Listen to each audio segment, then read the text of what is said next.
I'm just replying to my friends who want to come over tomorrow night. Which, thankfully, I wasn't planning to do this tomorrow night. But that does mean, if they are coming tomorrow night, I won't be able to edit the Koroks tomorrow night. Because I have finished collecting all the Koroks. All 900 Koroks have been secured and locked in. But that's a lot of footage for me to go through.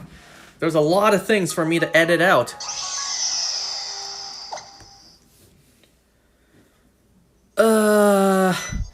So I only recently started editing down the footage yesterday night. So it's still going to be quite a while before I actually post those. I don't think anyone's too eager to watch me collect 900 Korok seeds again. But just know what's coming.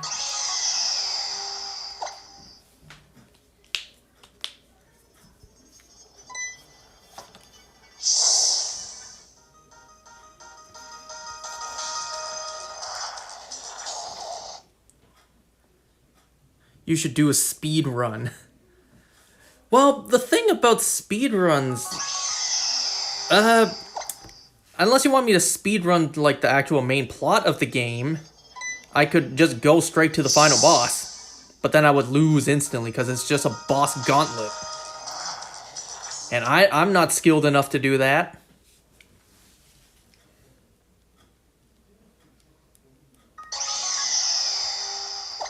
Let me just take a look. How many hours of footage of Koroks do I have?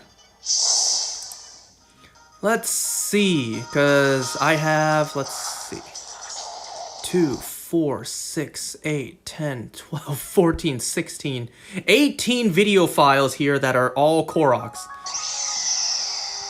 Well, one of them is the elusive last one that I missed. Let me see. So the first one, well, that one doesn't really count.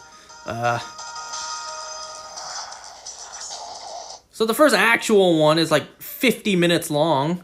So I had that to edit down. And then I see the next one. Oh, that's only... No, that's the continue. The next actual, like, long length of me collecting the Korok seeds, 2 hours and 27 minutes. And then the one after that, an hour and 47.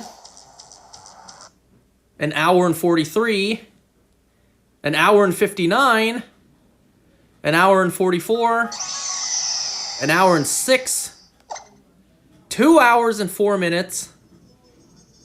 2 hours and 5 minutes. So, yeah, there's a lot of footage for me to go over and edit down.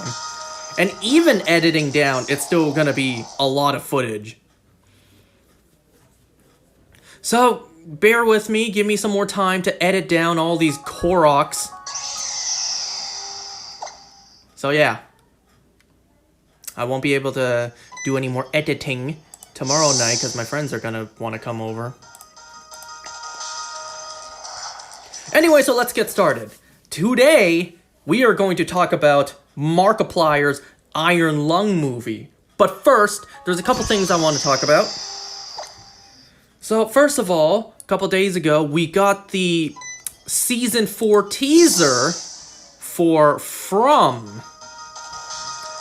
You can't see my face, but just imagine it going from a smile to a frown. You are HIV Aladdin.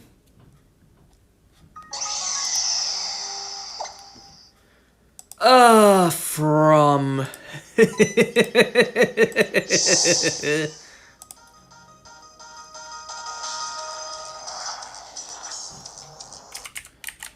And I'm surprised it was only a little teaser, too, not a full-blown trailer.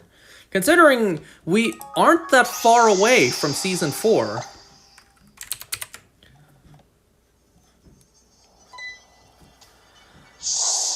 Let me see. When did it say Season 4 was airing? Season 4, it was April something. April 19th.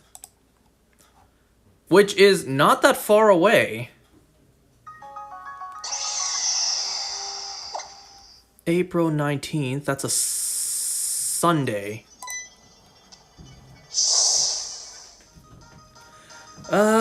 Yeah. From is returning.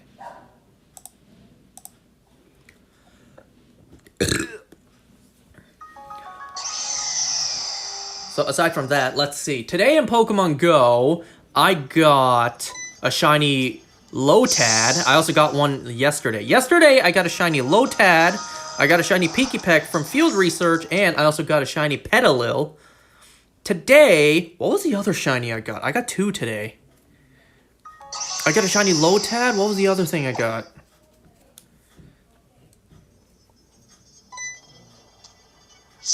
I'm trying to think. What has been spawning around these days that I got another shiny of? You know, I'll be honest. Right now in Pokemon Go, I kind of don't want shinies. I know that's blasphemous. But, like, I kind of don't want to get shinies anymore just because of storage space. It's not like I'm really ever going to use majority of the shinies I get. And majority of the time, the shinies I get have garbage IVs, so it's just going to sit there and take up storage space.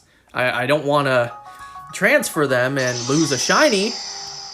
So, like, I kind of just don't want to get shinies anymore. Not because I don't want them, but because I only have so much storage space. Like, I don't want to get just random shinies anymore, but clearly that's not in my control. I find a shiny, of course I'm going to catch it. Like, I don't want to get random shinies anymore. The shinies I want, of course I'm going to try to get.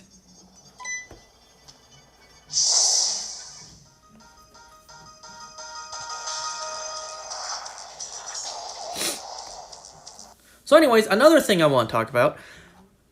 Oh, right. Before we go to that. Also today in Pokemon Go, I got another Hundo Chansey. Specifically, a Dynamax Hundo Chansey. I got one a couple months ago, or was it a year ago? I don't even remember. I don't think it's been a year. I got one a couple months ago, a Dynamax Hundo Chansey, which I evolved into a Blissey. Now, I have another. And what's amazing is, I got this Hundo Chansey from the Go Pass.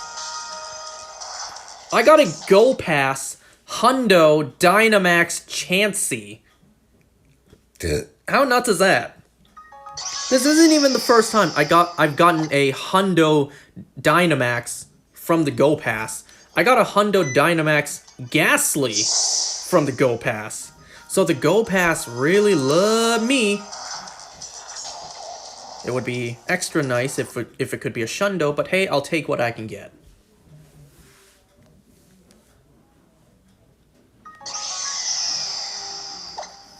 So the other day, I was driving in my car. I was listening to the radio, and I heard something that was said that really has me nervous. So it was I don't even know who was saying this. Some sort of radio talk show in Toronto, I guess. They were saying how people's attention spans are horrible these days. No surprise there, we already know that. But then they were saying how Netflix is planning to do some sort of, like, Instagram Reels feature. Fuck! If that's really the case, then that's a horrible idea. I really don't want Netflix to do that, but when has Netflix ever made good decisions? But they gave us K-pop Demon Hunters, didn't they? Well, they didn't know that would be a hit. Neither did Sony. Netflix kind of just lucked out on that one, and if Sony knew what kind of banger they had on their hands, they absolutely would not have signed off with Netflix. That absolutely would have been a theatrical release if they knew the gem they had.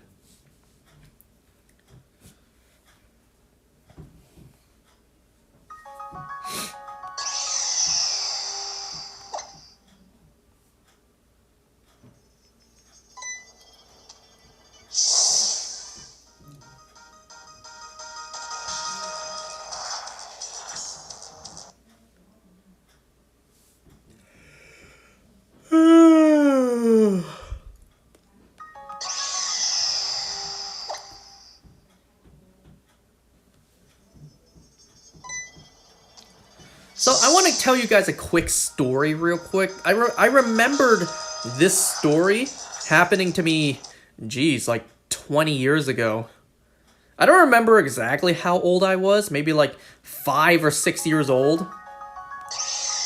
I don't remember what age I was, but I just know it happened around that age, like I was very young. So, this story happened to me about 20 years ago. Which, geez, just saying that out loud. You know, fun fact, next year in 2027 will officially mark 20 years of me being a proud dog owner. But that's besides the point. So, this story happened to me maybe like 20 years ago. I don't remember all the details. I don't know what caused it. One night, I just had a horrible stomach cramp. Stomach ache, stomach pain, whatever it was. I just had a really painful feeling in my gut. I don't remember if it started at night or if it started during the day. All I know is it lasted a very long time. And, well, it lasted so long, it just kept on going. It just would not stop. My dad actually took me to the hospital, took me to the emergency. And, well, I don't remember all the details. I remember arriving, not really arriving, I remember being at the hospital, sitting there waiting with my dad.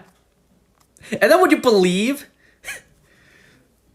The stomach pain I had all day that would not go away, the moment we were at the hospital, it was gone. I felt all better. I don't remember if I told my dad. And he was saying something like, well, let's just stay to make sure you're fine. Or if I didn't tell him in fear of like, well, we already put in all the effort to get here, only for me to say, oh, I'm all fine. I'm better now. I don't remember. But I remember now that we were at the hospital, I felt fine. I was all better. And the thing is, we stayed at the hospital damn near the entire night from my memory. Like, we sat there waiting the entire night, sat there waiting for hours. I remember, I think, constantly going to the vending machine and just getting stuff with my dad's change just because we waited for so long. And then, by the time it was finally time for us to get me checked out, I was like, yeah, I'm fine. Oh, I'm fine now. Oh, you're all fine? Okay, you're free to go. You can go home now. And I think my dad was so mad because he put in all the effort to take his son to the hospital. Waited the entire night despite the fact that I was now fine. And then when it was finally our time to get me checked out, oh, you're fine? Okay, you get to go home. I don't remember what happened after that. It's just a random story I remembered happening to me that I haven't thought about in years.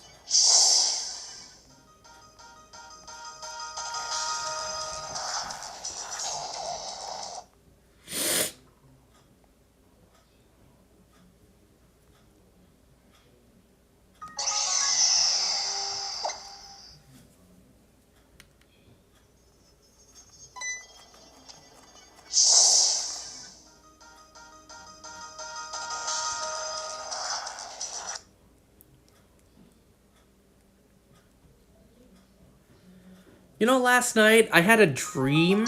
I had a freaking dream that I finally got the shiny alpha female Fennekin. And even as I was dreaming, I'm just like, this is a dream. I know this is a dream. I know I'm gonna wake up and this won't be real. I know this is a dream. And that's correct. I woke up and, you know, the feeling of disappointment just washed over me.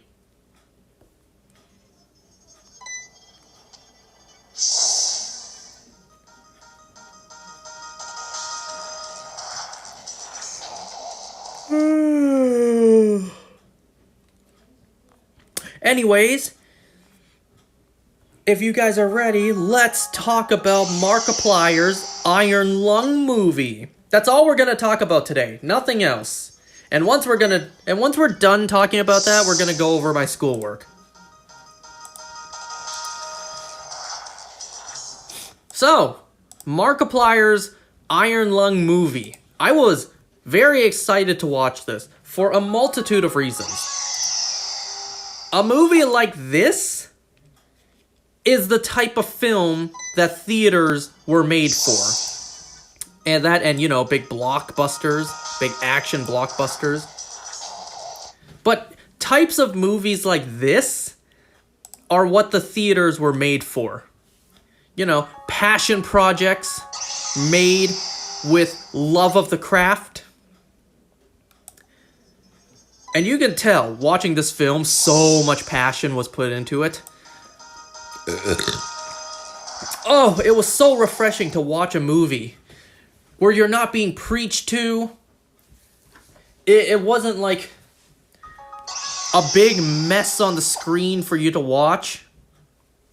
At least not for the most part. We'll get into that.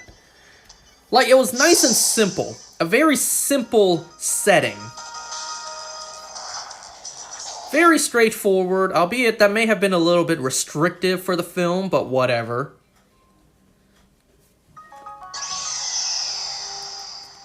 It's independent projects like this that really deserve support. Markiplier's Iron Lung movie cost, I think, like around $3 million to make. And I think the most recent update I heard was it grossed like 21 million worldwide so far. Or at least the places that it is out. So that is over and beyond when it comes to, you know, making it in the box office. Becoming a success, not flopping.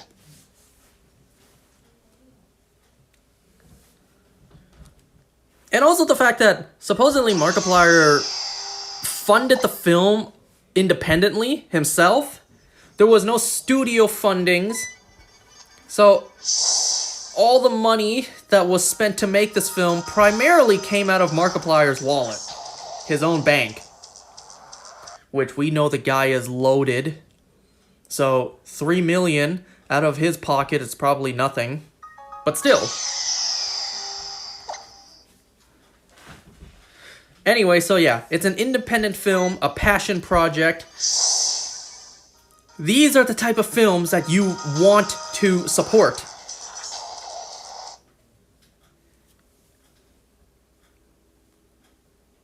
Like, you know, with... Jeez, I'm babbling. When it comes to Hollywood, vote with your wallet. Show these higher-ups in Hollywood we don't want their garbage slop. We want good quality. We want things made with love and passion. We want something that is made with the intention to please the fans and entertain. God forbid if this movie actually was terrible and flopped. You know, God forbid that be the case. But I'm sure Markiplier, even if that were the case, he would take it like a champ. He would be like, you know what? The movie's not doing that great. People aren't very much liking it, which is fine. We put all our love and passion into it. It's a little disappointing that people aren't really enjoying it, but we know our crew, our staff, everyone who worked behind the film, they put their all into it, and you know what? They deserve all the credit. You know, stuff like that. But thankfully, that's not the case. Thankfully, this movie is pretty great. Now, obviously, this movie does have its issues. Nothing is perfect. But for the most part, yeah, I enjoyed the film. I liked it. It may be a little bit tough to do a rewatch, but I'm sure someday I will.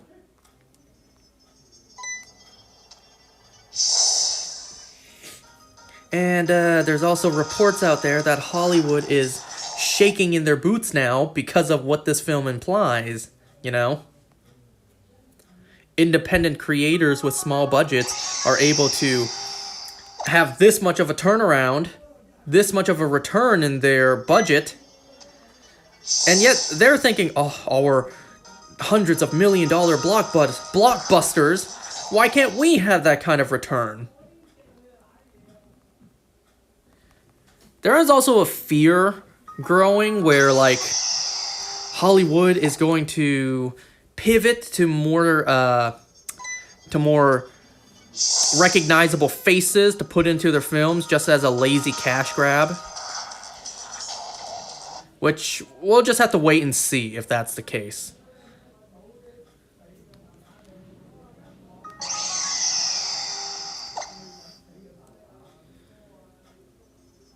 So let's see. The other night I went to the theater and I watched it by myself.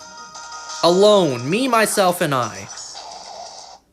At least when it comes to people I know. The theater was like half full, but only because the weekend had already passed.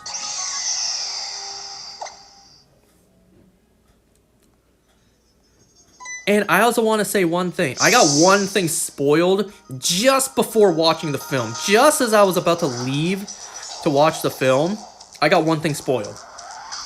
So, my screening was at 10 p.m. And before 10 p.m., I ate dinner at home. I told my parents that after dinner, I'm going to the theater. My dad was like, why didn't you tell me?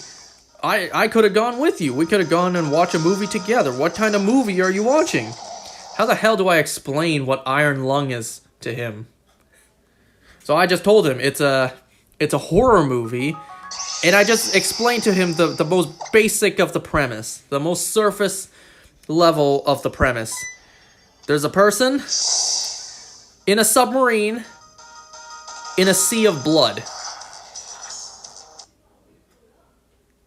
And yeah, that's really all I told him. Like, how do I tell him there's a YouTuber named Markiplier who is doing an independent project and it's out in theaters and I'm really excited to watch it? How do I explain that stuff to him? So I just told my dad the most surface level of synopsis.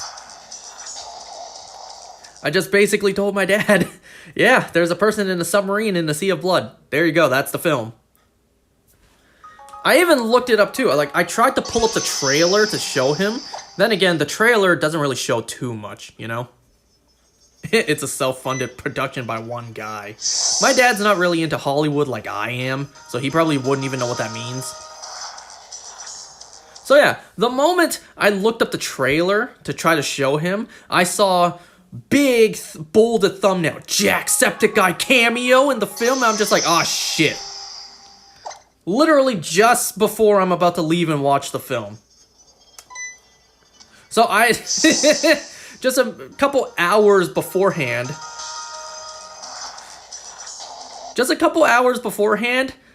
I got spoiled Jacksepticeye would cameo in the film. But here's the thing. When I was watching the film, when he showed up, I didn't even recognize it was him. Watching the film, once it was done, I'm like, where was he? Where was Jacksepticeye? I didn't even see him. Like, the camera was so zoomed into his face, I couldn't even tell it was him. Then again, there was other stuff on the screen, making it kind of hard to see his face. So yeah, I got spoiled beforehand. Jacksepticeye was in the film, and when he was in the film, when he showed up, I didn't even notice. And I don't think anyone in my theater noticed either, because there was not a sound at all. Nobody whispered, Jacksepticeye! That's him! Nobody said anything. Nobody gasped. No, there's not going to be an Andrew Garfield excitement moment. But still, like, nobody reacted. So I don't think anyone noticed it was Jacksepticeye. And while we're talking about the cast, I did also notice at the very end, when the credits were rolling, there was a couple other names attached to this film as well. We saw Ethan Nestor, Crank Gameplays, was in this film. We saw that Valkyrie was in the film. And the only other recognizable name I think, like, that I could recognize from the cast was Troy Baker. Everyone else, yeah, I don't know who they were.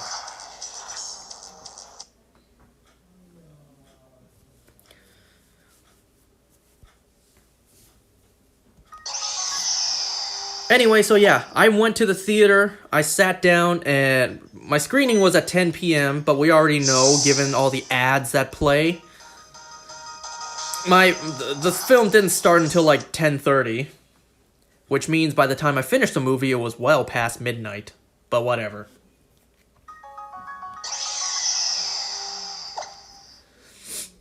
Alright. So, we're gonna get into the plot. And forgive me if I kind of misremember some of the order that the plot happens in, because you don't need me to tell you this isn't necessarily a spoiler for me when I say that the entire film looks the same. The film is only one setting, so everything looks the same. So forgive me if I kind of misremember the order of events that happened, because it's all the same. Everything just looks the same. I will say this, though, about the film, and I know this is just a me thing, like something I wish was in the film for me to see. So if you know the backstory to Iron Lung, the quiet rapture happened, all the stars and habitable planets disappeared from the universe, leaving only a small chunk of humanity left in its ruin. And then, on moons in the universe, blood oceans started to appear. So that's primarily the background story.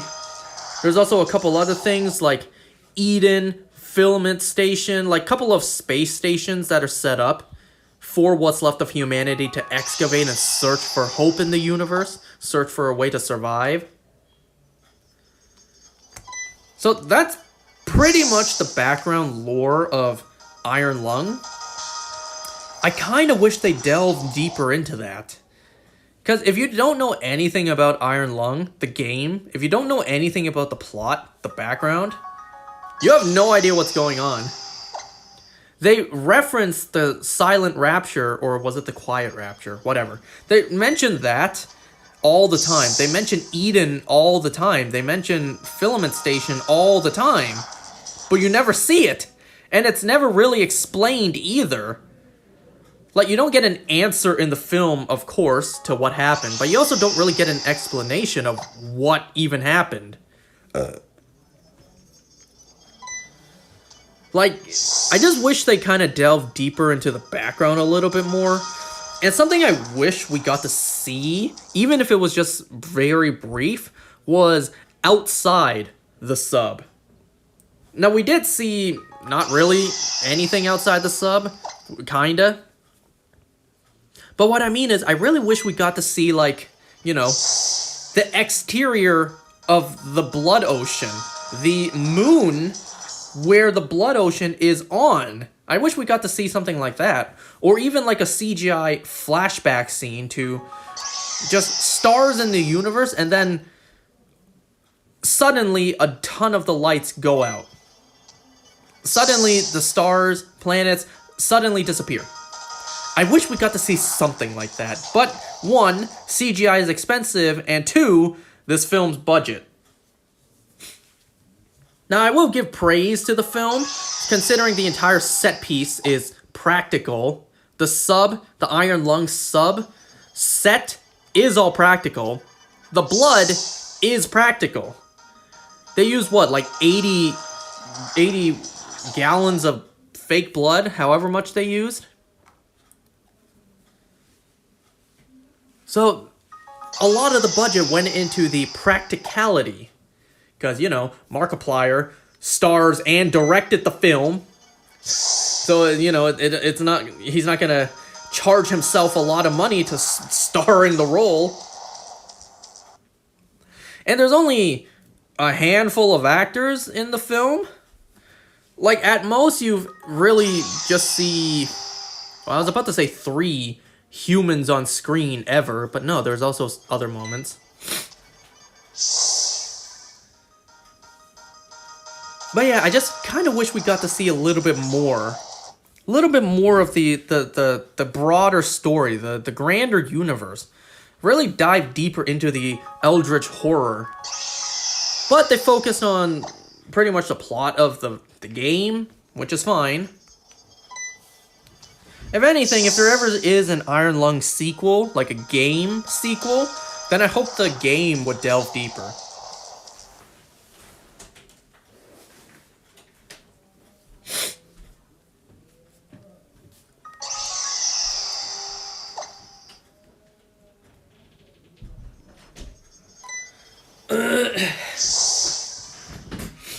Alright, so let's see. Let us talk about the film. Let us talk about the plot. So we open up the film with a little narration. We see the Iron Lung sub from the outside slowly be lowered into the Blood Ocean. It looked a little bit spotty at that spot, but that was only the beginning.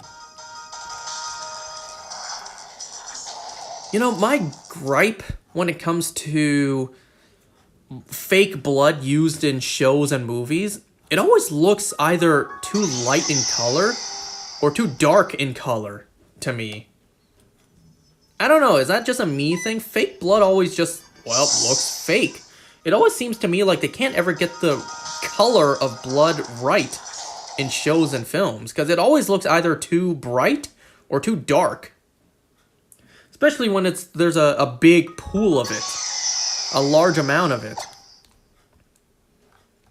But I gotta say, for the most part, the blood in this film did look pretty realistic. At least in small quantities.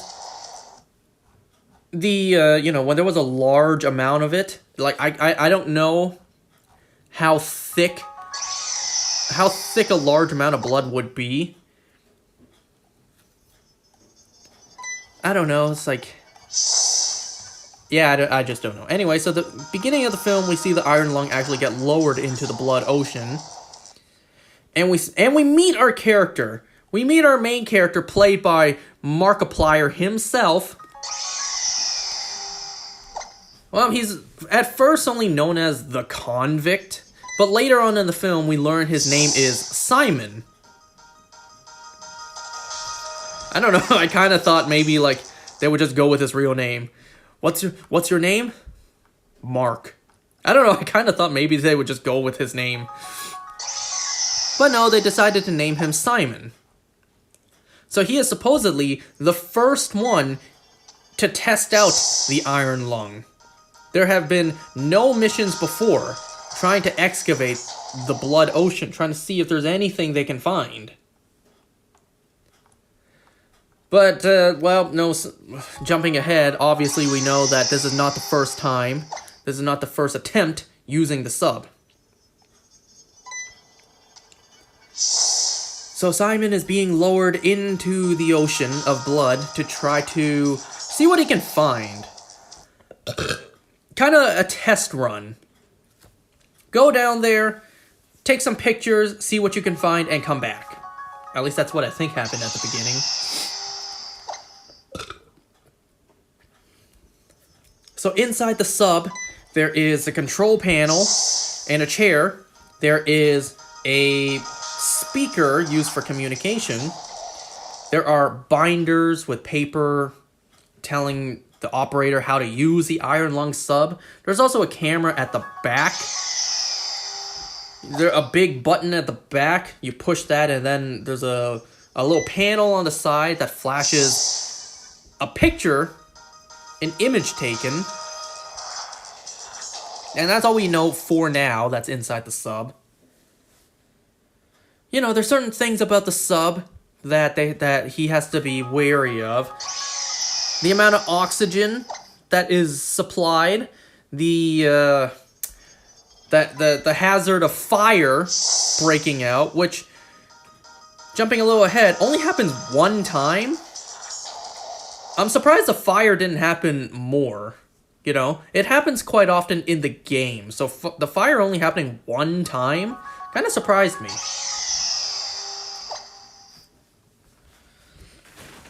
And also, he's welded shut. There's not exactly a door to open to exit the Iron Lung. He's welded in there. He is sealed in there. Yeah. Doesn't sound like the smartest idea. But then again, humanity is gone. All the smart people are probably gone as well. So they had to do what they can do. Now, while he's descending into the blood ocean, we start noticing that water is dripping down from everywhere. And we also see maybe a little bit of blood is getting into the sub. Which, that's not a good sign. Not a good sign at all. First of all, the water is just condensation. Even Simon is pointing out, why is it so hot in this sub?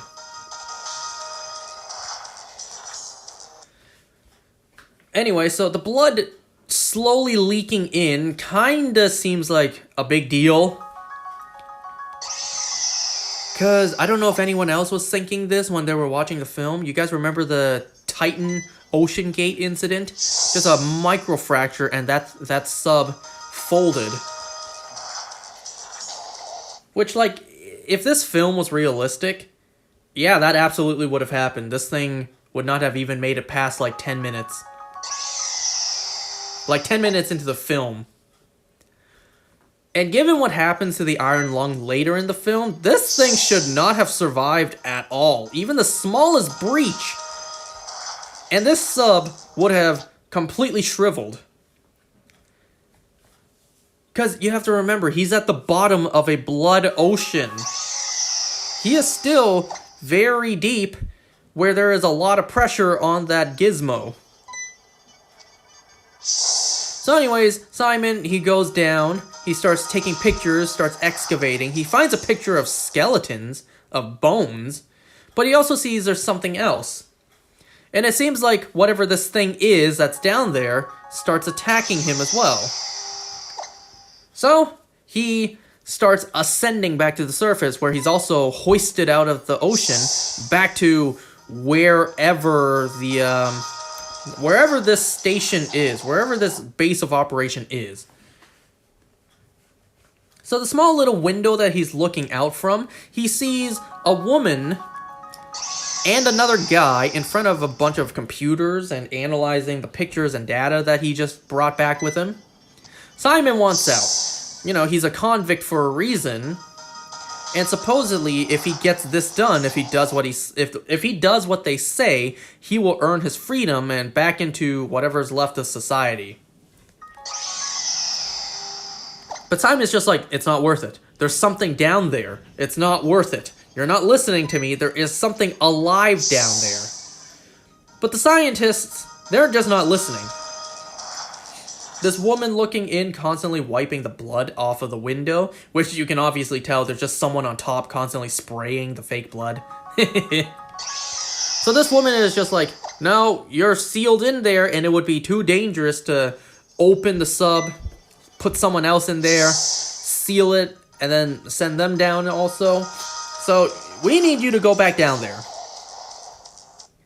So Simon, freaking out, not wanting to go back down, he just does whatever he can. He hits the button to take the picture, and then the picture we see develop is just a bunch of skeletons of like 3 people. And he gets scolded because it's explained what that camera even is. You can't see anything with the camera in blood, that amount of blood. So the camera is an X-ray. A very powerful X-ray. So when Simon frantically pushed that button, he kind of irradiated 3 people, like, severely. Simon feeling really guilty about that, because he didn't know. He didn't know the camera was an X-ray that has a dangerous level of radiation. And this is where we see Jacksepticeye's cameo. Jacksepticeye's character, who was unnamed, at least I think. Maybe it was named in the credits. But we don't actually hear his name in the film itself. Jacksepticeye's character was one of the people who got irradiated by the X-ray camera. So we see him have a very displeased stare at Simon. And it was so close up to his face, he was wearing stuff on his head. There was also like blood on the window, so it was kind of hard for me to tell that was even Jacksepticeye. So they send Simon back down. Also throughout the film, he's constantly losing oxygen, like he's using his oxygen supply. So that probably contributes to what happens to Simon later on. So they send him back down, and Simon, he starts seeing things. Like, not outside, he starts hallucinating and seeing things inside. He starts to think he's not alone in the sub, there's someone else in here. So Simon, he gets ready to attack whatever is in here, but it turns out, nothing's here. Wait, there's something else in the sub. Pushes a button to take a picture because that's the only light source he has. Hey, there's some sort of computer here, and there's a panel on the side. Opens the panel, finds a little trinket, a little pendant that he recognizes. He recognizes that it belongs to someone. It's not specified who he knew this pendant belonged to, but it is implied that he knew who that pendant belonged to, and whoever he was also in the sub, was also in the Iron Lung, and is no longer with us. So there's also a note that he finds that says cross the wires, so inside the little computer, he crosses the wires and it turns the computer back on. And he's able to hear a voice message left by the previous person, basically going like, this isn't redemption, this is an execution. They will get their execution, and I will get my ending. So now Simon, he knows that he is screwed. This isn't just an excavation that he's sent on, this is an execution he was set on.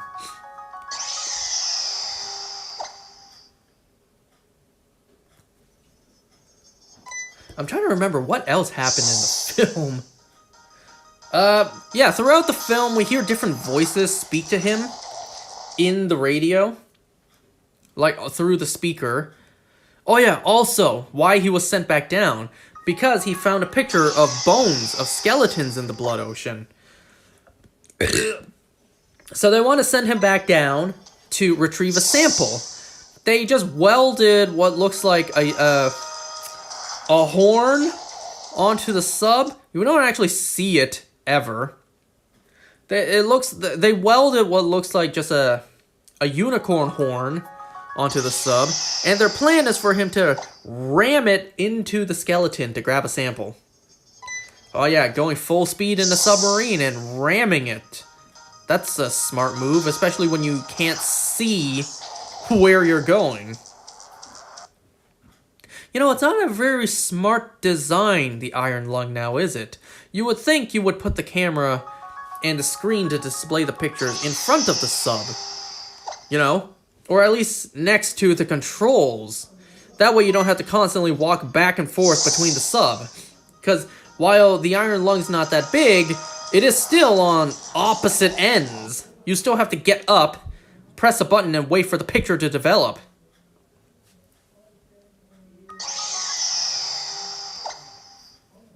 Whatever. So yeah, Simon gets sent back down to try to retrieve a sample of the bone.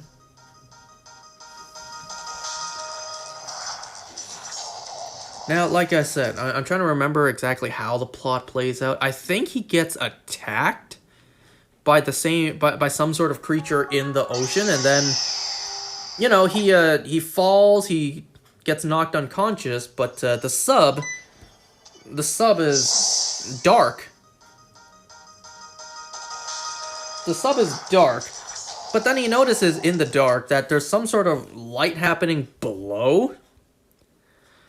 So he's able to pry open the panel and see that there is a crawl space underneath the sub. There's a second floor, quote unquote. But it's pitch black down there, so he's just like, yeah, fuck that. He's able to find other stuff, like there's a little locker that has a small amount of supplies for him. He finds a little, like, first aid kit with a water bottle, like he had water this whole time, and he just drank it all on the spot. I don't know, I would have drank maybe like half and saved some for later. But he drank it all. He also finds other things. He finds medical tape, which he smartly tries to use to tape down the button that takes pictures. That way he doesn't constantly have to be there and manually push it himself so that he can have some sort of light source.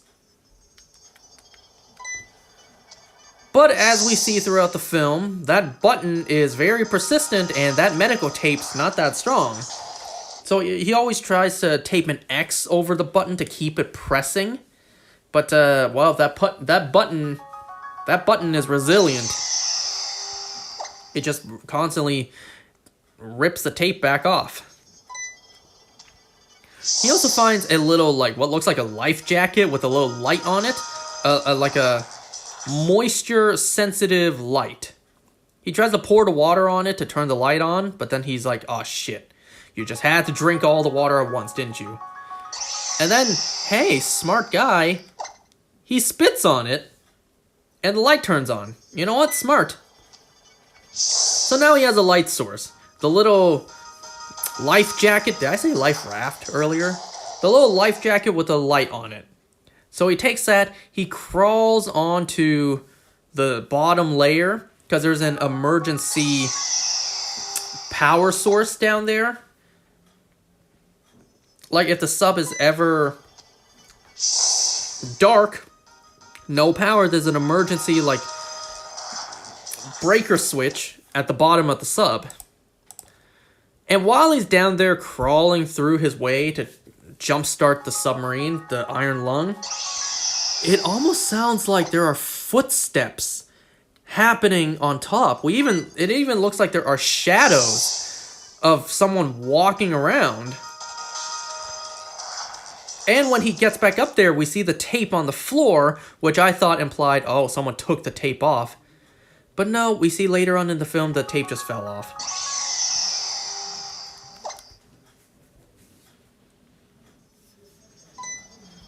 Alright, so the ship is back on. And as he's exploring... So maybe I just don't know what exactly happened here. He starts getting a eureka moment. He takes his map, picks a paper, and starts mapping out where he's explored. And I kind of don't know what he did. Well, first of all, he goes back to the same spot where he found the skeleton and reports back like, it's gone. The skeleton, the bones, they're gone. You know, probably the fact that the ocean tides move all the time, what have you. So the bones are in a different location. Can you please try to find it? But yeah, I kind of don't know what he was doing. Maybe I'm just stupid. I don't understand what he was doing. He was kind of just exploring around and mapping things out. He had some sort of goal in mind, but I don't exactly know what he was trying to do. Eventually, he finds a different submarine that was sent down. A sub that says SM-8. A different sub that has a pretty big gaping hole on the side, implying, well, no survivors. He's not the first one to be sent down, obviously.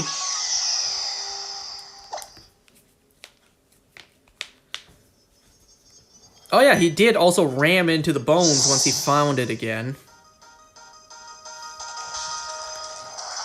And gee, what a smart idea. Ramming the submarine. But we also do see throughout the film that the oxygen is running out. And I once again, because the film visually looks the same the entire time, it's hard for me to remember exactly the events that played out in order. So, something happened and the sub gets damaged. The front starts to crack. The front window starts to crack. And then the speaker just keeps on repeating hull breach. And Simon, he in a fit of rage, just says, shut the fuck up, and smashes the speaker, breaking it. So, he's screwed. He's kind of screwed now. He just damaged his only means of communication, and He's kind of stranded at the bottom of the ocean. A blood ocean.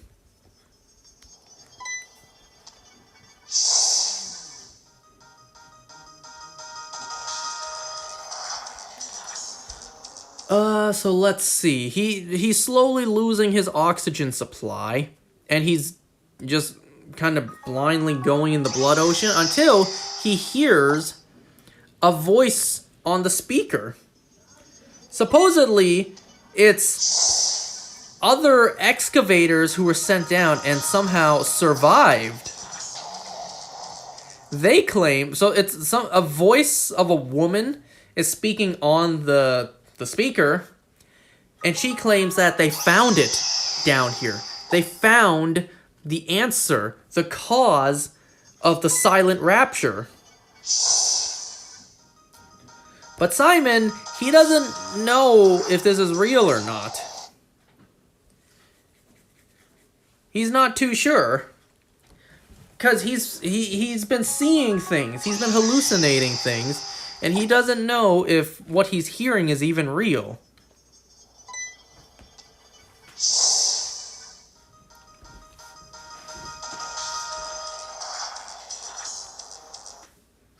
Oh yeah, also, while he was... I'm all over the place with the plot. While he was close to the SM-8, the computer almost seems like it was going to pick up some sort of, like, database. Pick up some sort of data left over from the wreckage. I don't know if the Bluetooth in there still worked.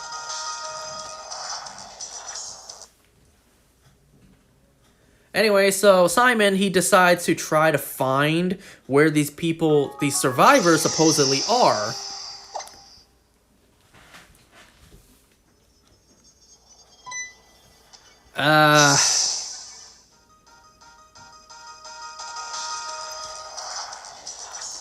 Let's see. As he's speaking with the lady, we also get background plots, little like drips of plots of something that Simon did as to why he is now a convict.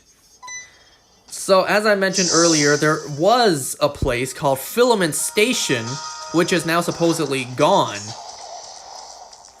It's not flat out shown what happened, 'cause budget. Supposedly, you're kind of left to interpret what you think he did on your own.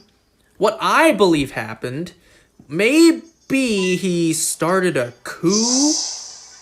He had some sort of plan, and it kind of resulted in a big explosion that kind of destroyed the entire station with him surviving.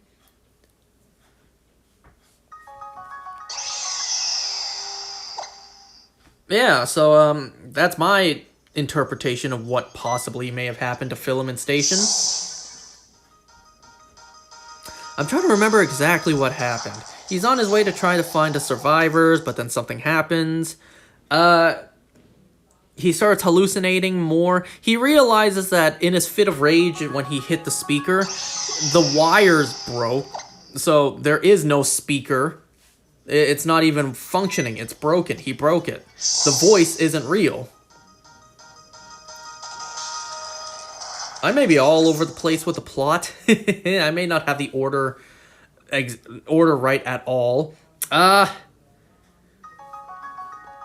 when he realizes it, he still hears the voices. And then, well, the sub breaks. The submarine breaks. The iron lung breaks in half, is what it looks like. And, well, it will only take a microsecond for all the air in the iron lung to be filled with blood, given the depth in the ocean he is. But, you know, as the blood is rushing in, we get slow motions of what looks like Simon's eyes locking onto the eyes of the creature that just broke his sub. So then we see Simon, what looks like he's stranded in the middle of the blood ocean, chained down somehow. And wow, this is one of the few CGI moments we see in the film. He's emerging from the blood. You know, he's obviously covered in the blood. He looks up and sees a very red giant creature with fangs. approaching to consume him. Obviously, we know in the game, or at least we theorize from the game and what we're able to see, it kind of resembles a giant anglerfish. But yeah, Simon gets consumed. But that's not the end of the film. That wasn't even real. Turns out he hallucinated all of that. And then he starts throwing up a lot of blood. A lot of blood.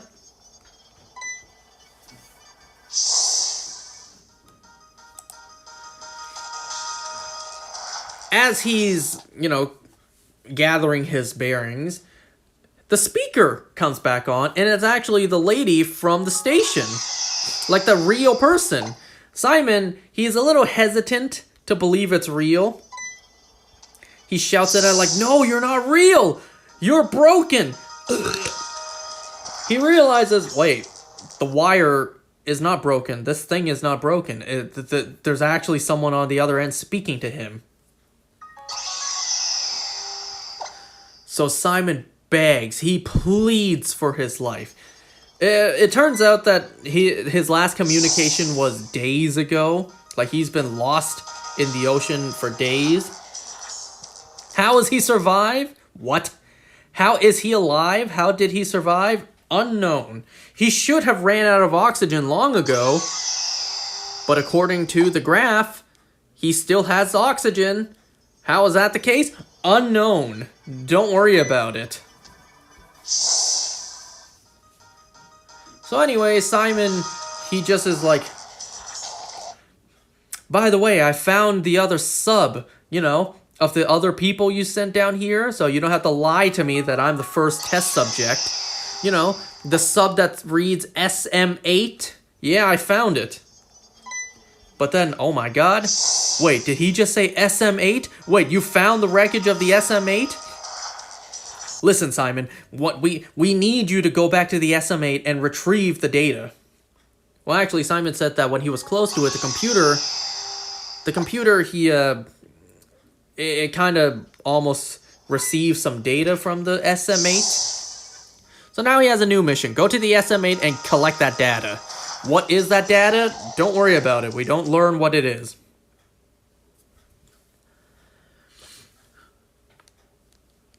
So they make a deal. He does this, he's free. We also learn the voice of the lady who's on the other end. Her name is Ava. Actually, this is the first time they exchanged names. Because as a way for Simon to tell this is real and not a hallucination, he's just like, "What's my name? Say my name!" I don't think we ever got your name. Wait, you sent me down here to die and you don't even know my name? Because when he was talking to the hallucination voice earlier, she said his name and he's like, "I never told you my name."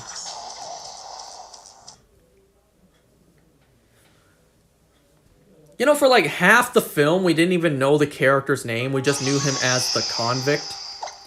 He gently, softly spoke Simon, like that's his name. Maybe, just shy of halfway into the film. When I heard that, I'm like, did I hear that right? Is this character's name Simon? No, maybe I misheard.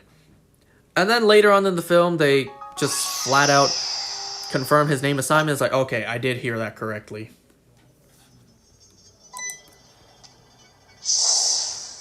Alright, but he only has so much time because I don't remember the reason why. He has 30 minutes to get to the SM8, retrieve the data, and head back. Otherwise, you're on your own, buddy. He's like, okay, 30 minutes, I can do that.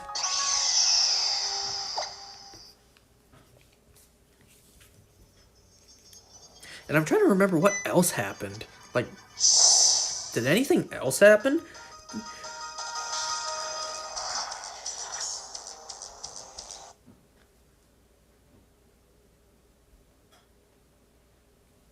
Anyway, so Simon getting the login access to the computer, because it needed an admin passcode or whatnot. He signs in, he gets to the SM8, he receives the data, and he starts heading back. But I'm trying to remember, didn't something else happen?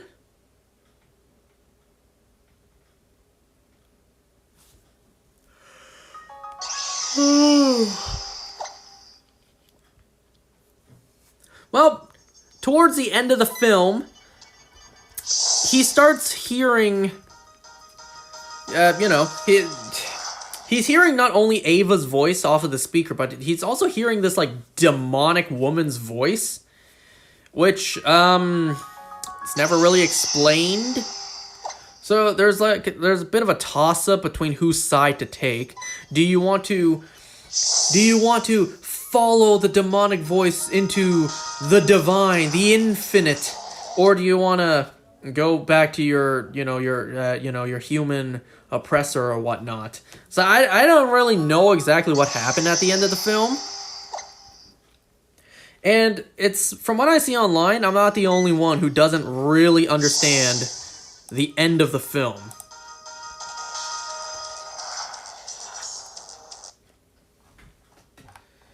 Because near the end of the film, not only do we hear this demonic voice, this demonic female voice, the sub also just straight up starts breaking down. It sounds like ramming it into a skeleton wasn't the smartest idea. Oh yeah, also Ava's just like, she just straight up says in the film, yeah, we weren't really gonna get much from that sample we didn't know already. It's like, well, that's stupid. That was pointless. And, Simon accuses her all the time of, like, this is an execution. You sent me to my death. But Ava's just like, no, there's not enough of us left to just throw lives away like that. We actually need you to do something to try to stop the human race from going extinct. So there's a lot of, like, contrivances. So you did not send him to die, but then you're not willing to save him. You send him for a sample that supposedly could save humanity, somehow, for some reason. But then you're like, yeah, we wouldn't have learned much from that anyways. I don't know, it seems to me like Ava and whoever she works for can't really make up their minds. Anyway, so yeah, the Iron Lung starts breaking down. We see blood begin to leak in from multiple spots. And like I said, if this was real life, that thing would have been crushed in a heartbeat. But because this is absolute cinema, the blood has to very slowly come in. But then again, we do see afterwards the blood really quickly rushes in. You guys remember behind the scenes, Markiplier went to the hospital because the blood got into his eyes? You gotta love the dedication. But, yeah, from my count, there were 2 instances where Markiplier's body was completely covered in the fake blood. So it was probably filming one of those 2 scenes where his eyes got super irritated and he had to go to the emergency. Markiplier, he ends up in the hospital all the time, so the doctors are probably like, oh no, not you again. And you also have to keep this in mind. They probably had to reshoot those films, those scenes over and over. It's not like they got it perfect the first shot, the first take. They probably had to reshoot that over and over until they got the perfect take. So anyways, yeah, the Iron Lung is literally crumbling, blood is leaking in, and, well, we hear on the speaker Ava pleading to Simon, listen to me, nothing else matters anymore. You have to do exactly what I say. You have to go into the crawl space and retrieve an item there. It is of grave importance. That has to survive. And we don't learn why. Simon really says, yeah, fuck that. But then he does it anyways. Despite seeing that, well, when blood is leaking into the sub, obviously the crawl space is going to be flooded first. So he has a very small window to grab what he needs to and get out. And I gotta also praise the film for its claustrophobia. You know, it's the fact that the whole thing is in one setting, a very enclosed single setting. Yeah, you really feel the claustrophobia. Especially when you're in a tight crawl space and it's filling up.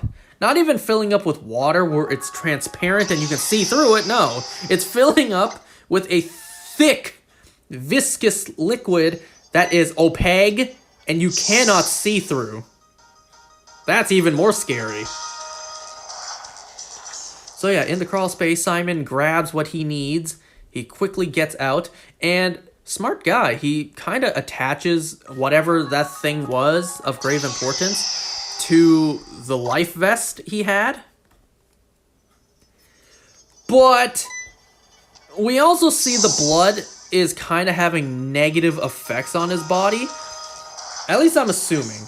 I'm assuming this isn't just regular blood, which it is confirmed that this ocean of blood is human blood.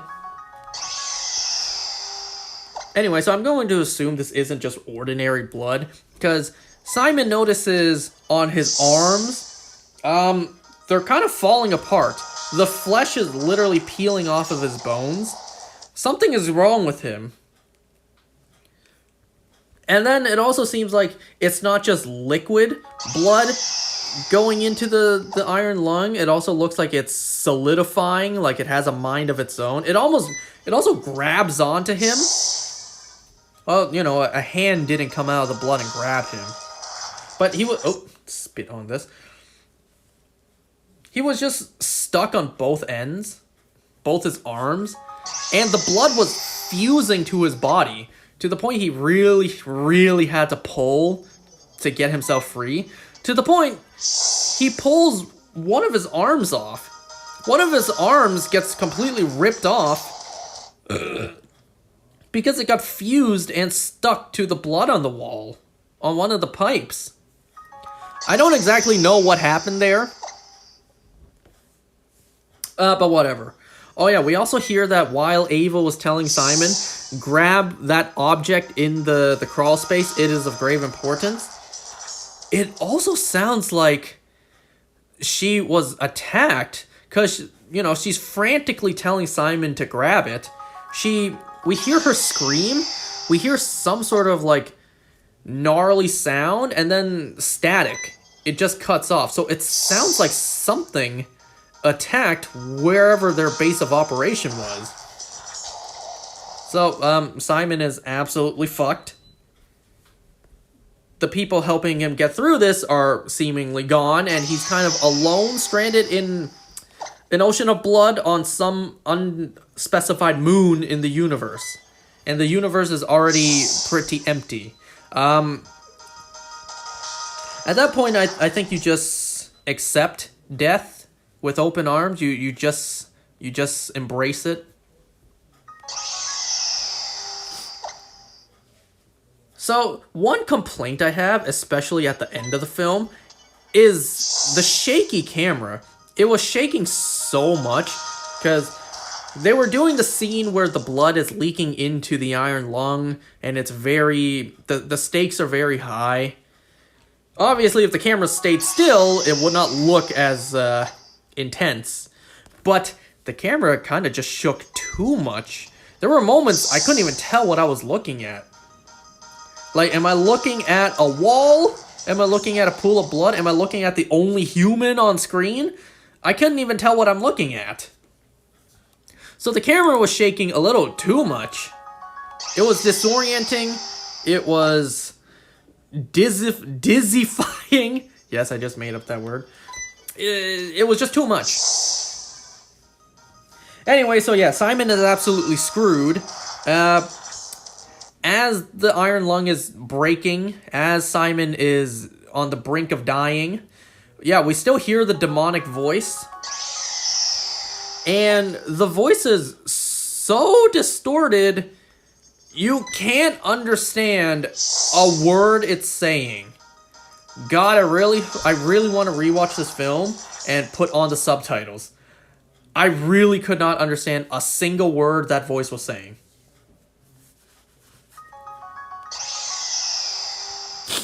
Anyway, so, yeah, the Iron Lung is destroyed.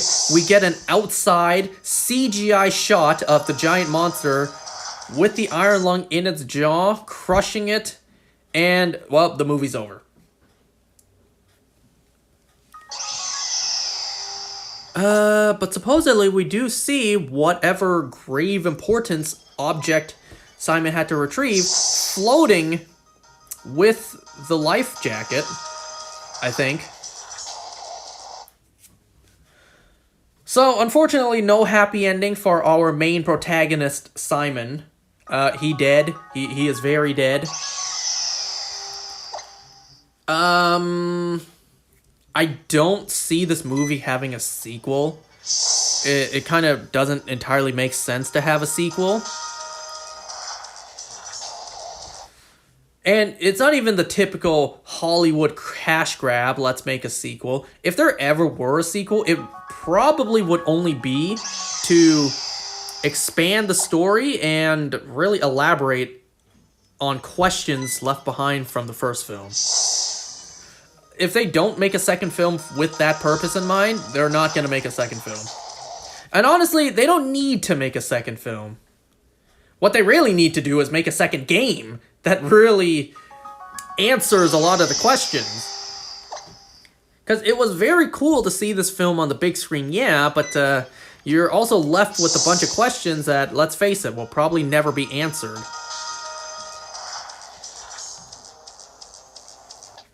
Now, something I did not mention yet that happened in the film, which... let me talk about that after. Which, yeah.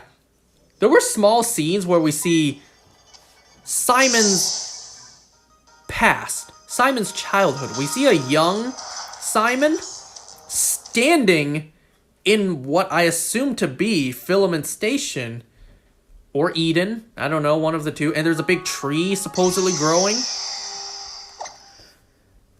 But, that's it. There's no elaboration. There's not even a full scene that is all flashbacks. No, it's just snippets that played. To the point I wonder, why did they even film that? You know, this movie already had a very small budget. They hired kid actors, probably stand in front of a green screen, so that was probably CGI as well, the actual set design. Like, they paid for all that, and it's not even a full scene in the movie. It's literally flashes, literal snippets, 1 to 2 seconds intervals. So I'm thinking, why did they even film that? And, well, since they did film it, why didn't they include more? I don't know, that was just a weird choice to me, the fact that they filmed it and did not utilize the footage that they had. They had...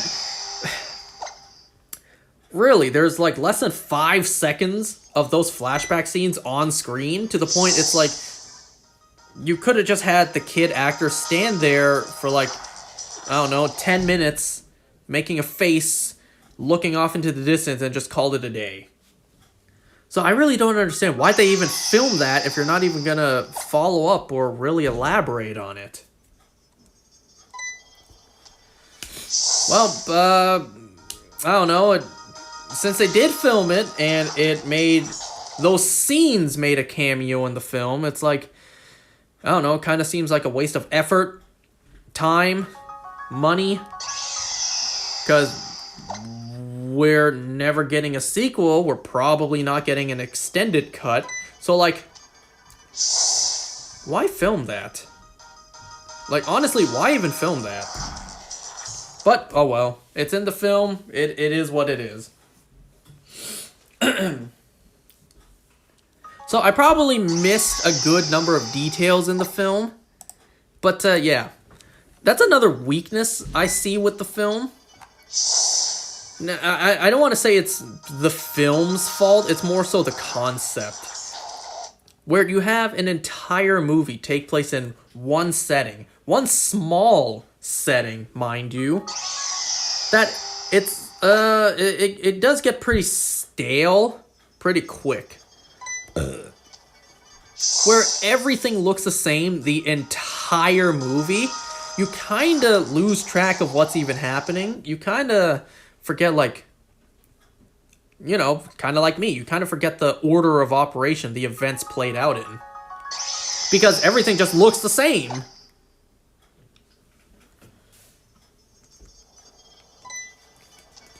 So, yeah, that's why I kind of wish they expanded more on the wider scale of this world.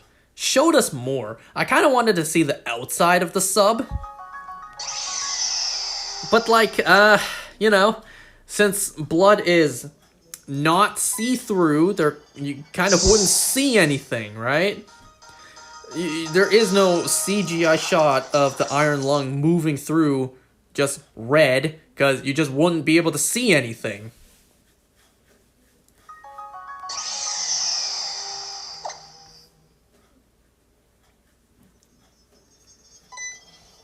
So, that's my very sloppy description of the plot. How was the acting? How was Markiplier's acting chops in this film? And I'll admit, it's pretty good. You know, pretty good. Markiplier, he had a very daunting task in front of him. The fact that it was 99% just him on screen. So he really had to carry with his performance, you know? His acting had to be good enough to the point you forget you are watching Markiplier on screen, and you have to be immersed to the point you are watching a character. You believe the face you're associating is with the name you're given. You have to believe that the face you're seeing is Simon, not Markiplier. Now, obviously, at the beginning of the film, that's impossible. You know very well you are watching Markiplier, but I'll admit, you know, when I watch a movie, I want to turn my brain off. When I was watching the film, later on, it's like, oh yeah, I forgot I'm watching Markiplier. I forgot I'm not watching Simon, I'm watching Markiplier. I'll admit, I did forget. And I assume, if you don't know who Markiplier is and you just somehow stumbled onto this film, yeah, then you would see Simon. But yes, Markiplier's acting is pretty good, relatively good. I'm not going to go so far as to say it's excellent, you know. I doubt it's Oscar-worthy, but it's good. It's good to the point it's able to hold its own for an entire film. So, you know what? Excellent. I applaud your acting skills, Markiplier. God knows you can do much better than I ever could. If I ever did a fully fledged 2-hour in length film that would play on the big screen, ooh, I would get tomatoes thrown at me. People will be like, holy shit, this guy's acting is horrible. He can't act to save his life. I really wish I could. I wish I could act. I don't know, to me it would be like a dream come true. Just think about it. At least I'm thinking about it. Just me picturing seeing me on the screen. That would just be like, wow. I'm not trying to gloat or anything. I'm not trying to toot my own horn. But I would just think that'd be amazing. Like, imagine you in that position for yourself. You see yourself on the big screen. It's like, just, wow. That's like a magical feeling.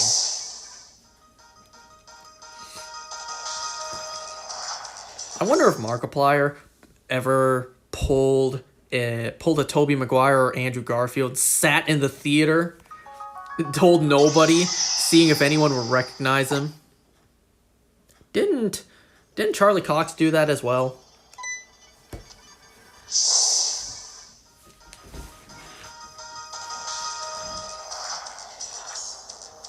It was also cool, the end credits, that not only do we see the names of everyone who worked on this film, and there was a lot of people who worked on this film, Don't think this is some small production. No, there was a huge number of people who worked on this project. So we also see, not only do we see the names of everyone who worked on this film, we also see pictures of some of them. At first I was thinking, are they implying these are pictures of the people who were in the Iron Lung before? But then no, it's just people who worked on the film. Because we also see Lixian's picture show up, as well as his name, and it's just his animated cartoon face. And I do like at the very end, the final 4 pictures were Mark, Amy, Chica, and Henry. It was nice that Henry had a picture in the film. Rest in peace to Henry.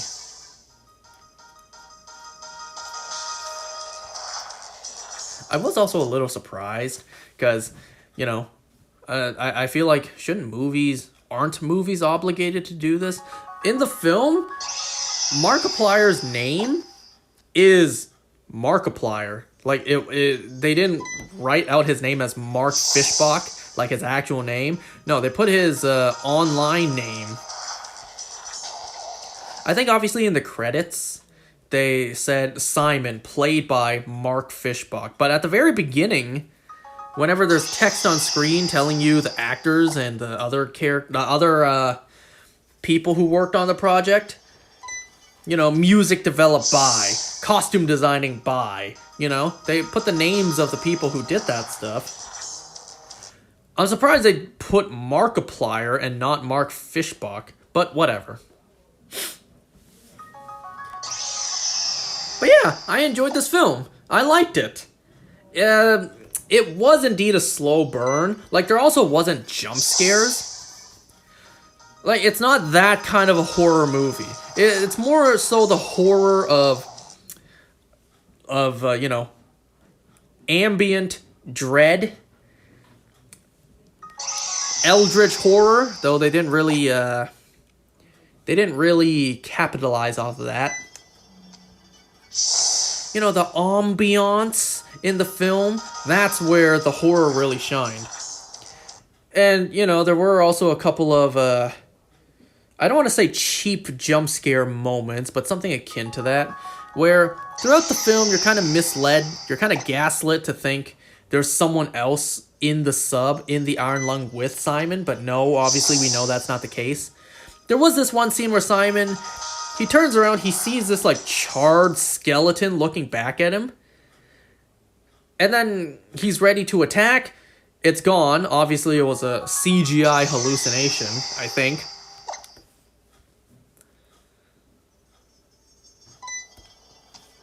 Yeah. Good job, Markiplier. A+. I liked it. Especially what I've been saying this whole time, these are the kind of films that the theaters were made for.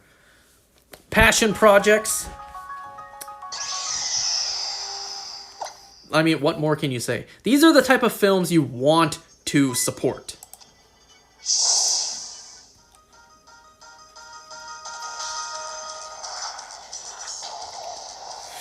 Damn. I'll be honest, like, that's only the dream. You know, I can only dream to do that, because I don't have money to just put into a project. I would love to make some sort of film, and, you know, making it is half the fun. I don't have the resources Markiplier has to, you know, put it into theaters and have it played all across the country, worldwide, in several countries. I don't have that kind of power. I don't have those kind of connections, those kind of resources. I would love to do that. That'd be so amazing. Filmmaking. That'd just be amazing. But, sadly, I'm just not destined for that.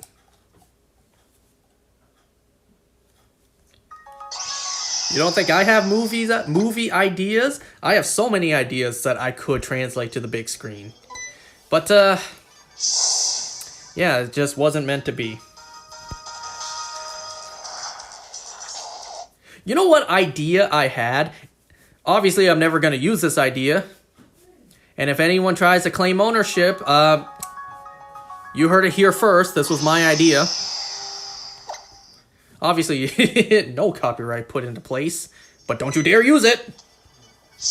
I had this idea where, you know how Marvel and DC hero movies start off from comic books? So if I were to do a comic book first, I have this idea, just an idea for a character. Something kind of like the Hulk or some sort of big CGI character. And obviously this would just be a joke. I would have the comic book nicely drawn. And then I would have the big CGI character, the big hulking character, be very poorly drawn out. Just scribbles, barely colored in. And then I would just have a character look at that and be like, you look like a poorly done CGI character. And if that character were to ever be put into film, that's exactly what the character would look like. A poorly done CGI character. Like, that's actually how it looks. Love me some meta jokes. Like, that's literally my idea. A big hulking character, obviously a person transforming into that character, looks poorly drawn intentionally. And then another character just acknowledges, you look like a poorly done CGI character. And if that were to ever happen from comic book to film, yeah, I would have that line exactly how it is. Some character looks at my other character transforming. Wow, you don't even look realistic. You look like a poorly done CGI character in a film.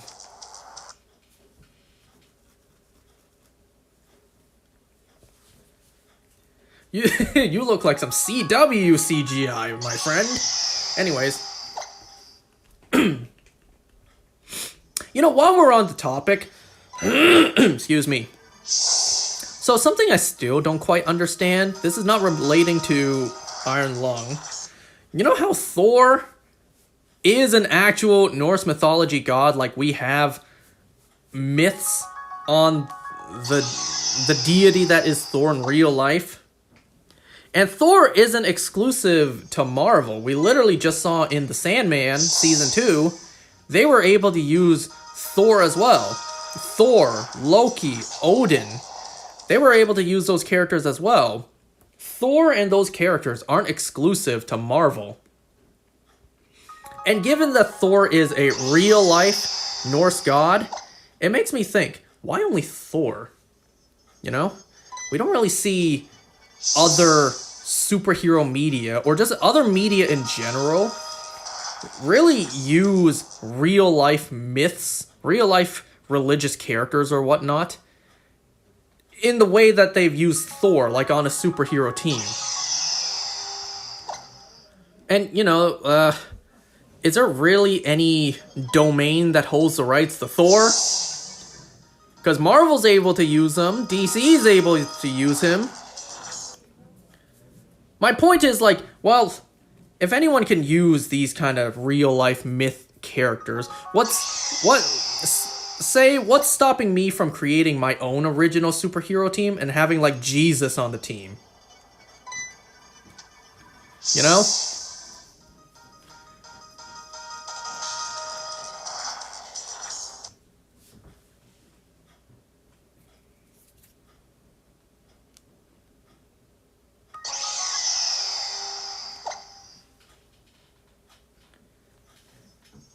Alright, let me think. Is there anything else to mention about Iron Lung?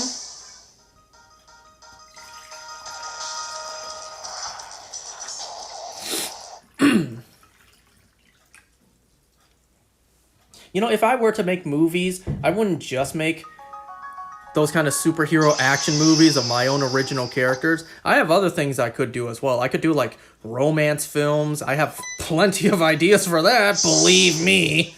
I could also do, like, drama films. Or, I have ideas. Damn, filmmaking would be so much fun.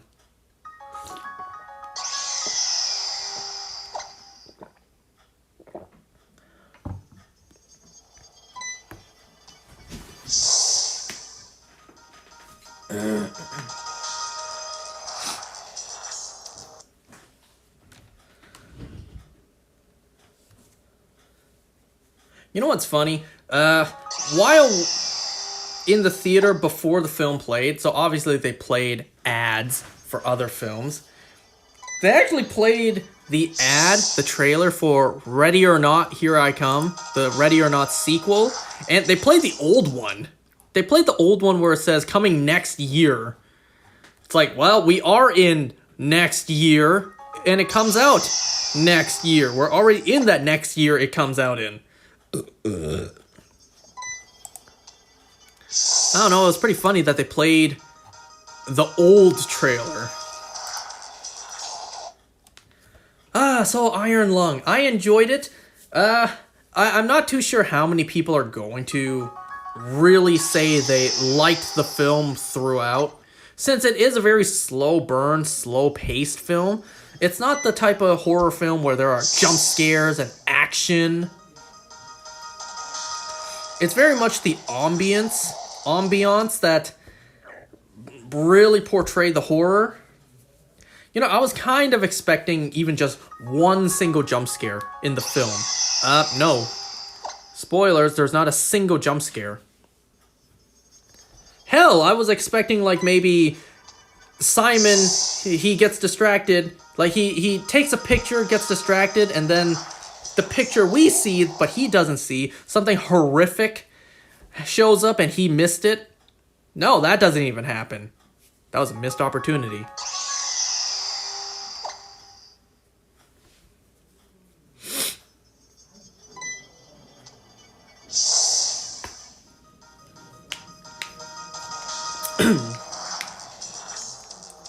But yeah, Iron Lung, I don't know what else there is to say.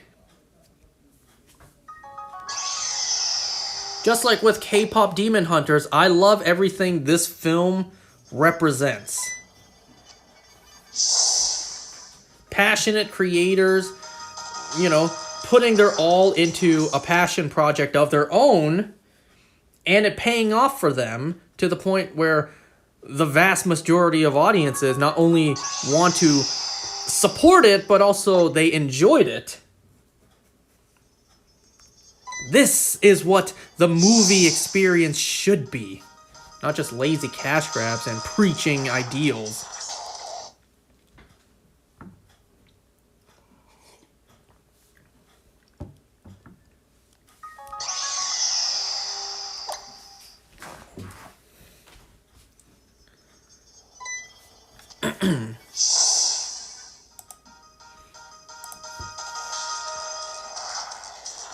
Okay, give me a sec. I'll be right back.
You know, I had hot pot for dinner tonight, and that actually wasn't originally the plan.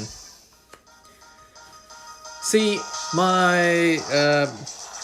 we got gifted back during Christmas. We got gifted some exotic meats. We had some, you know, wrapped up fancy beef. And, well, my mom wasn't really sure how we were supposed to eat it. If we were supposed to fry it up, like, very quickly on a hot pan, just lightly kisses the heat, kind of like veal. You know, it's not thick enough to the point it can be cooked like a steak, but it's also not necessarily thin enough to enjoy like hot pot, but we still tried it anyways.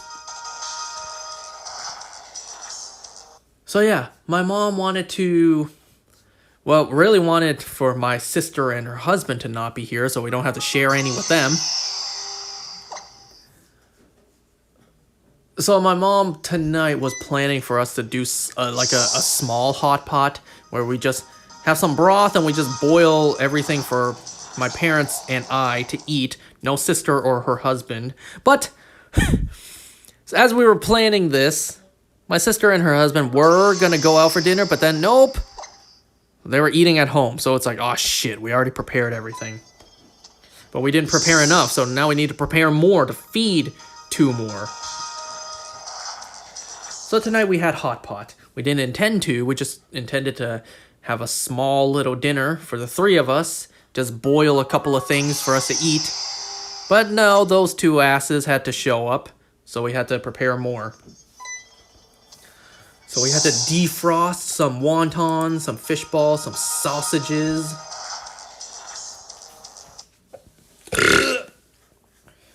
Whew.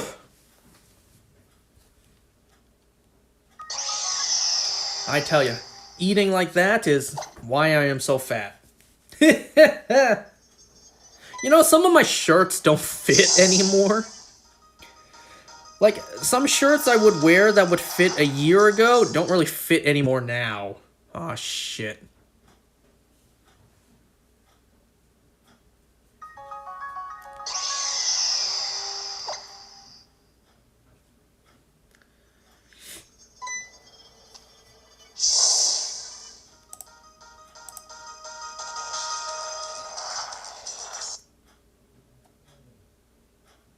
Oh, also today we got a Nintendo partnership showcase direct.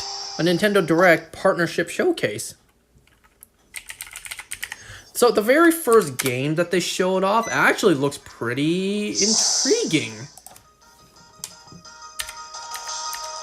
The first game is called Orbitals. It has like a very 90s anime style, and even the whole game kind of looks like that. It actually looks really cool. You know, I kind of miss the old school anime art style. Sure, you can have animes now recreated in that style, but it's just not the same, you know?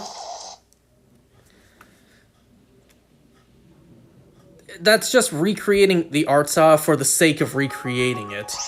But back then, that art style was how it was. That was a staple of the time. And I kind of miss the way it looked back then.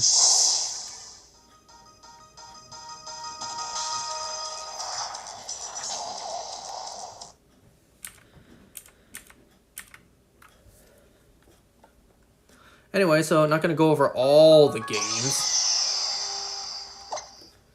But they also...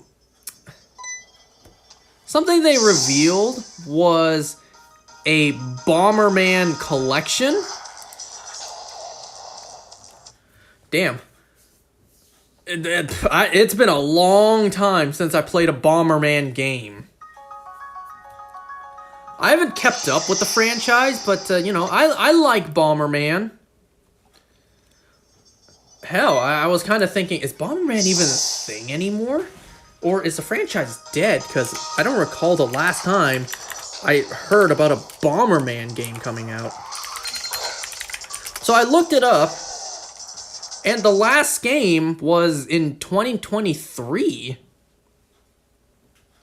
I don't know how big these games are, like how big on the scale, but from what I see, they still release games pretty regularly.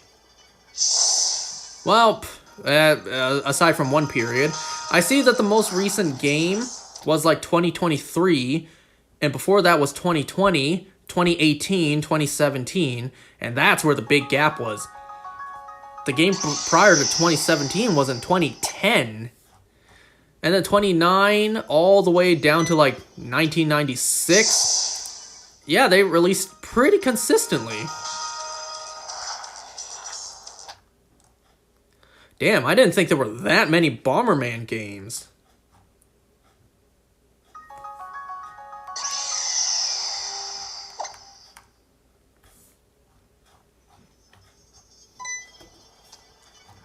Oh, never mind. I see that. Oh, geez, there's a lot more. Oh my, there's a lot. Holy, I did not know there were that many Bomberman games. There's the console and computer games. There are portable handhelds, Super Bomberman series, a sub-series, Bomberman Land series, other games, arcade video games, mobile and phone games, competitions and re-releases, spin-offs. Wow, I didn't know there were that many Bomberman games. So, you know, while I don't really hear much about the franchise these days, I still like the fact that it's pretty active. But yeah, it's been a long, long time since I last played a Bomberman game.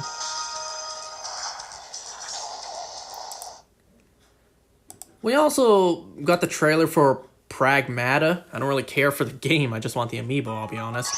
Speaking of amiibo, we also got revealed the Resident Evil Requiem. Yeah, we got Resident Evil Requiem coming to the Switch too, and we're also getting amiibos for that game, to my surprise. We're getting Ashley and Leon amiibos. Not only that, we're also getting a brand new original design for a Pro Controller coming out for Resident Evil as well. Wow, a Leon Kennedy amiibo. That's kind of crazy.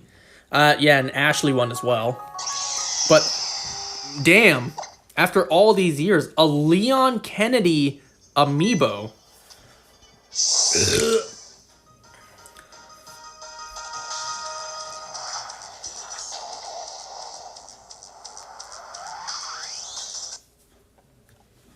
So it seems like amiibo, we had a dry spell for amiibo, but it seems like they're coming back now, which my wallet is begging for mercy.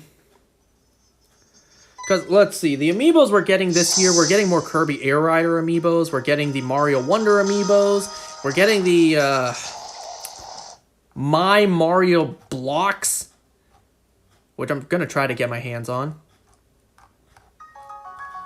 We're getting the Pragmata amiibo, we're getting the Resident Evil amiibo, so at least third-party amiibos, they're getting some love. We don't often get third-party amiibos. And whenever we do, they're pretty hard to get your hands on. Especially later on. So if you miss them in the initial release wave, well, good luck finding them like 10 years down the line. How many of you are able to find a Dark Souls amiibo these days? Or even a Diablo amiibo these days? Yeah, I'm betting not much. Not many of those on the market anymore. It kind of seems like the most prevalent, most common third-party amiibos still out there are the Capcom ones. The Monster Hunter ones, the Street Fighter ones, nobody really wants those anymore. And it's a result of Capcom learning their lesson early on, where whenever we got a Capcom amiibo before, they would be extremely hard to get your hands on. They did not print enough of those. Now, they print too many.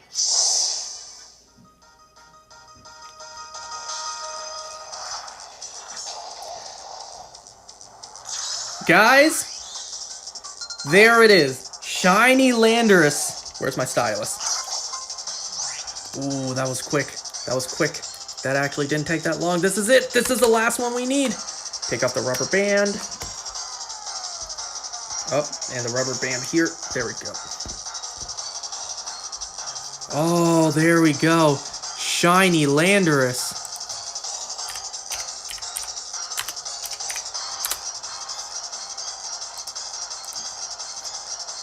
Alright, let me recenter this.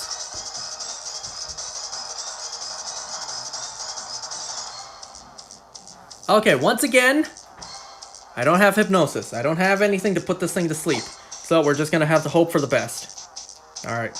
Trick.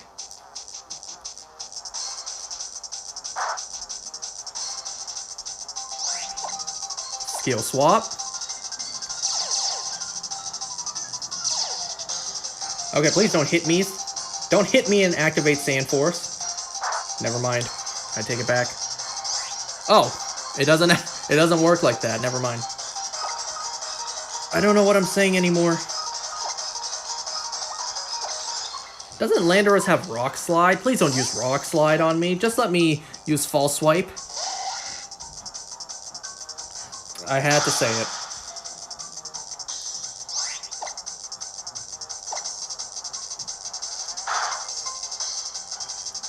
Well, at least you used Earthquake.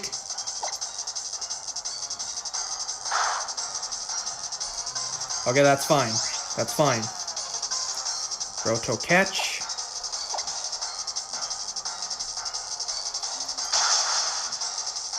That's fine by me.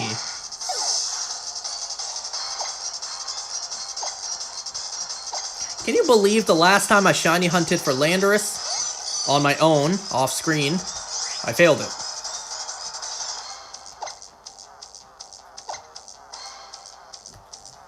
To my memory, when I failed it, I even brought something to put it to sleep to try to not fail it, obviously. But I still failed it. This was before I had Trevenant and the whole setup. I then said to myself, I'm wasting too many turns trying to put it to sleep. And so I hunted it again, and I didn't even bother with sleep. I just chucked Pokeballs. Well, that was the last time I shiny hunted Landorus.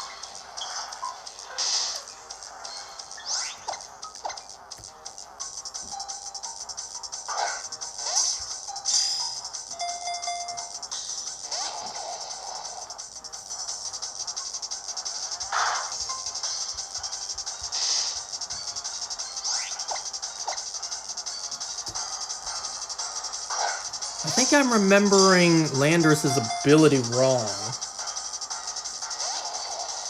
I'm thinking of the ability that activates Sandstorm when hit.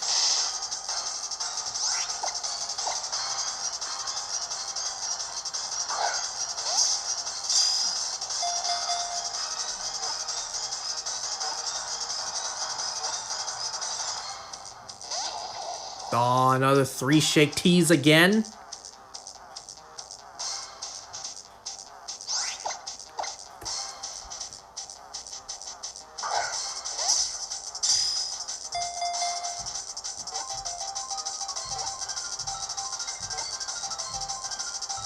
Yes!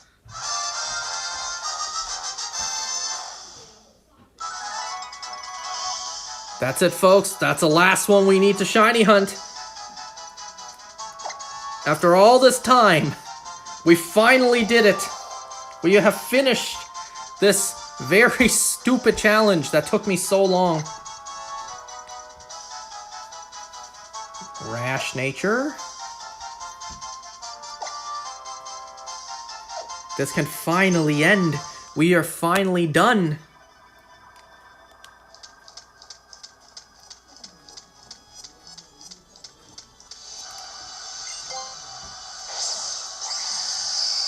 Are you guys ready to finally play some different games?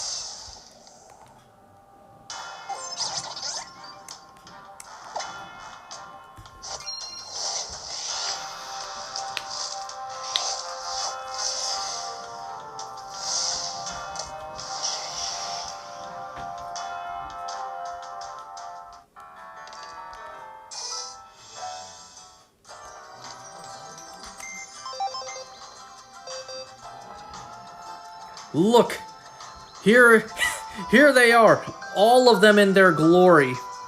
It took us, how long did it take us? When did we get Yuxi? That was like 9 months ago. Almost to the day, 9 months ago. Wow, almost 9 months to the day is how long it took this for 12 shinies. You literally left a pack of lunch, rip. Should always be prepared. You gotta always be present for the shinies. This Dialga still sticks out, given the fact that it was caught on the wrong date. But thankfully, only Dialga is that case. Finally, we have them all. The stupid challenge can finally end after 9 months. Alright, that concludes this challenge. I lied! There's one more to get after this. I'll see you next time for that.